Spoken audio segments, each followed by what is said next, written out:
what I have to say to you, ye Normans, the bravest of nations, does not spring from any doubt of your valour or uncertainty of victory, which never, by any chance or obstacle, escaped your efforts. If indeed once only you had failed of conquering, it might be necessary to inflame your courage by exhortation. But how little does the inherent spirit of your race require to be roused!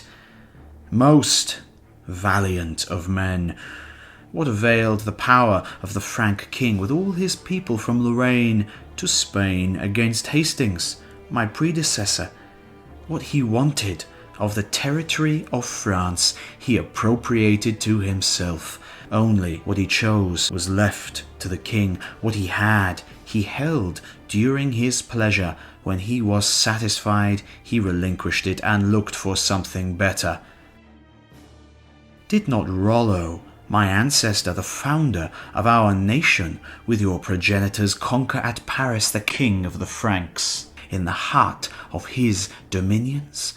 Nor could he obtain any respite until he humbly offered possession of the country which from you is called Normandy, with the hand of his daughter?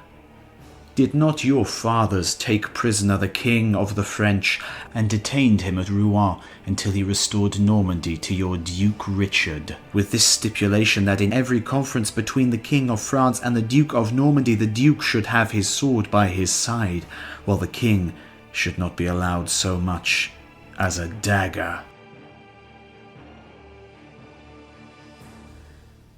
This concession to your fathers compelled the great king to submit to as binding forever.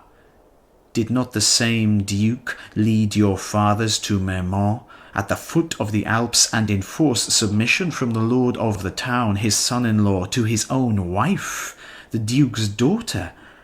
Nor was it enough to conquer mortals, for he overcame the devil himself, with whom he wrestled, and cast down and bound him, leaving him in a shameful spectacle to angels. But why do I go back to former times, when you, in our time, engaged the French at Mortemer? Did not the French prefer flight to battle, and use their spurs instead of their swords? While Ralph, the French commander, being slain, you reaped the fruits of victory, the honour and the spoil as natural results of your wonted success. Let any one of the English, whom our predecessors, both Danes and Norwegians, have defeated in 100 battles, come forth and show that the race of Rollo ever suffered a defeat from his time until now, and I will submit and retreat.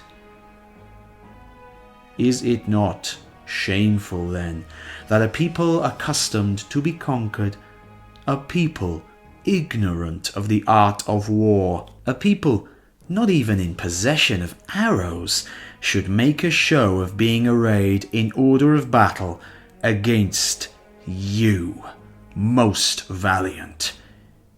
Is it not a shame that this King Harold, perjured as he was in your presence, should dare to show his face to you?